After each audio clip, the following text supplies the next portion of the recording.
नमस्कार, मैं मोहित कुमार।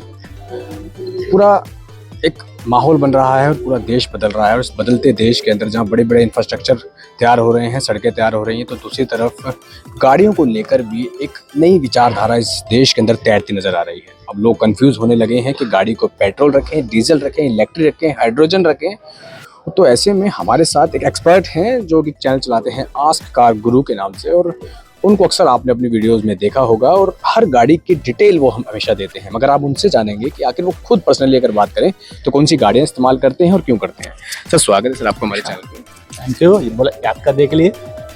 सर, आप अपने लिए गाड़ियाँ जो इस्तेमाल करते हैं, कौन सी गाड़ियाँ आप इस्तेमाल करते हैं? मैं इस समय तो एक IC इंजन यूज कर रहा हूँ, स्कोडा सुपर्ब, और एक मैं यूज कर रहा हूँ CNG बेस्ड व्हीकल भी, ग्रैंड विटारा, और ये दो कॉमन मेरे फ्लिप पे जाती है। सर, अब गाड़ियों की अगर बात करें तो वाकई इलेक्ट्रिक गाड़ी को लेकर के जो कस्टमर सोचता है कि इलेक्ट्रिक लूँगा 8 साल तक टेंशन नहीं रहेगी, कोई मेंटेनेंस नहीं मांगेगी और अच्छे से चलेगी, तो क्या वाकई हकीकत है गाड़ी में?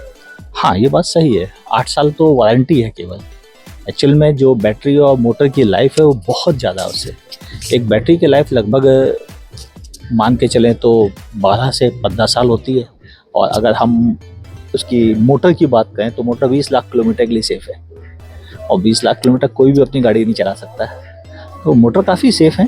तो इस तरह की प्रॉब्लम्स उनके साथ लाइफ को लेकर नहीं है। एक चीज़, टेक्निकली नॉलेज एक्चुअली लोगों के पास पहुंची नहीं है। सबसे बड़ी चीज़ गर्मी के दौरान, जैसे कि दिल्ली NCR की बात करें, ओवर हीट यहाँ होती है, तो ऐसे में बैटरी उस हीटिंग के दौरान जल्दी ड्रेन होती है, नहीं होती है, क्योंकि आप गाड़ी इस्तेमाल कर रहे हैं और दिल्ली NCR में अक्सर आपको देखा जाता है। हाँ, मैंने अभी हाल में पूरी मई और जून की गर्मी, जिसमें कि टेम्परेचर 53 गया है दिल्ली में, मैं उस समय इलेक्ट्रिक ही यूज कर रहा था। एक पंच EV और दूसरी कॉमेट EV, दोनों लो कॉस्ट EV हैं, और दोनों ही में ही रेंज डिप हुई है, लेकिन बाकी कोई प्रॉब्लम नहीं है।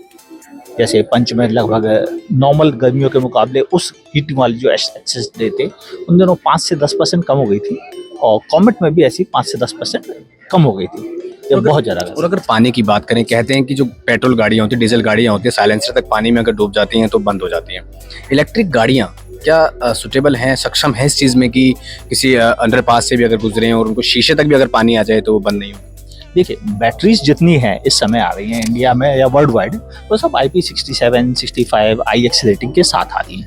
यानी इतना कि वो अगर पानी के भीतर डिप होकर निकल भी जाएं तो उनको कोई प्रॉब्लम नहीं आती है। हाँ, ये तो नहीं कहते कि 10 घंटे पानी के भीतर खड़ी रहेंगी तब भी सेफ रहेंगी, इस बारे में तो कोई एश्योरेंस नहीं है, लेकिन हाँ, अगर आप पानी के भीतर से निकाल लिया उनको तो कोई प्रॉब्लम नहीं आती है। मोटर जो एक कॉम्प्लिकेटेड मोटर है, AC के कंपोनेंट्स हैं, वो जो दिक्कत देते हैं, लेकिन जो मोटर भी है वो भी ऐसी जगह प्लेस्ड है जहाँ पर पानी से असर जल्दी नहीं पड़ता है। यानी कोई छींटा चला गया या पानी में एक बार डिप होकर निकल गई तो उससे प्रॉब्लम नहीं है, लेकिन लंबे समय अगर रहेगी तो डेफिनेटली उससे प्रॉब्लम होती है। लोगों का मानना ये है कि गाड़ी हम ले लेते हैं, हमारे पास पार्किंग नहीं है, तो हम गाड़ी को चार्ज कैसे करेंगे? और अगर चार्ज कराते हैं इलेक्ट्रिक स्टेशन, क्योंकि हालांकि घर पे तो सस्ती पड़ती है, इलेक्ट्रिक स्टेशन पर अगर चार्ज कराते हैं तो एक CNG गाड़ी के मुकाबले अगर बात करें, क्योंकि जैसे कोई गाड़ी CNG अगर हम फुल कराते हैं तो तकरीबन 650-700 रुपये में वो दिल्ली NCR में फुल होती है और चलती 150 से 160 के आसपास है। इसी की तुलनात्मक अगर बात करें तो क्या इलेक्ट्रिक गाड़ी को जो हम चार्ज कराएंगे 10% से 100%, क्या कॉस्ट उसकी लमसम आती है और कितना वो चल पाती है? देखिए, जो आम रेंज की गाड़ियां हैं, देखिए मर्सिडीज की गाड़ियां, उनकी रेंज कम होती है।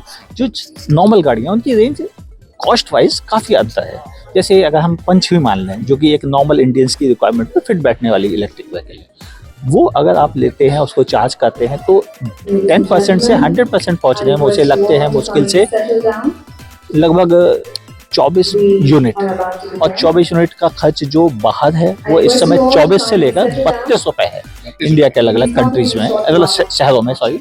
हाँ, लेकिन कहीं पे 24 है, कहीं 32 है। डिपेंड करता है कितनी फास्ट चार्जिंग आप ले रहे हैं। जितनी ज़्यादा फास्ट चार्जिंग होगी उतना एक्सपेंसिव होगा, क्योंकि उसके चार्जेस एक्सपेंसिव होते हैं। और अगर घर पे करते हैं तो बहुत सस्ता, आप सब कैलकुलेट कर सकते हैं। सभी गाड़ी कंपनियां अपना चार्जर जो है हर गाड़ी के साथ दे रही है।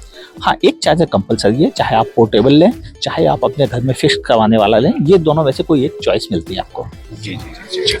तो ये हमारे साथ थे आस्क कार गुरु कि गुरुजी जिन्होंने बताया कि वो दो सवाल जो कि अक्सर लोग पूछते हैं और वीडियोस में नहीं सामने आता है कि पानी में डूबने के बाद कार का क्या होगा, और ओवर हीटिंग जब हीट वेव दिल्ली एनसीआर में चल रही होती है, क्योंकि मोबाइल की बैटरी भी बहुत जल्दी ड्रेन होती हैं, वो भी लिथियम आयन बैटरीज होती हैं, तो ऐसे में क्या गाड़ियों की बैटरी भी उसी तरीके से ड्रेन होती है? तो सर ने ये बात भी क्लियर की कि हाँ कुछ हद तक जो बैटरी है वो ड्रेन ज़रूर होती है, मगर जो गाड़ियां हैं वो काफ़ी कामयाब हैं और उन गाड़ियों को चलने में कोई दिक्कत नहीं आती है, और जो मिडिल क्लास फैमिलीज़ हैं वो इन गाड़ियों को आसानी से परचेज़ कर सकती है।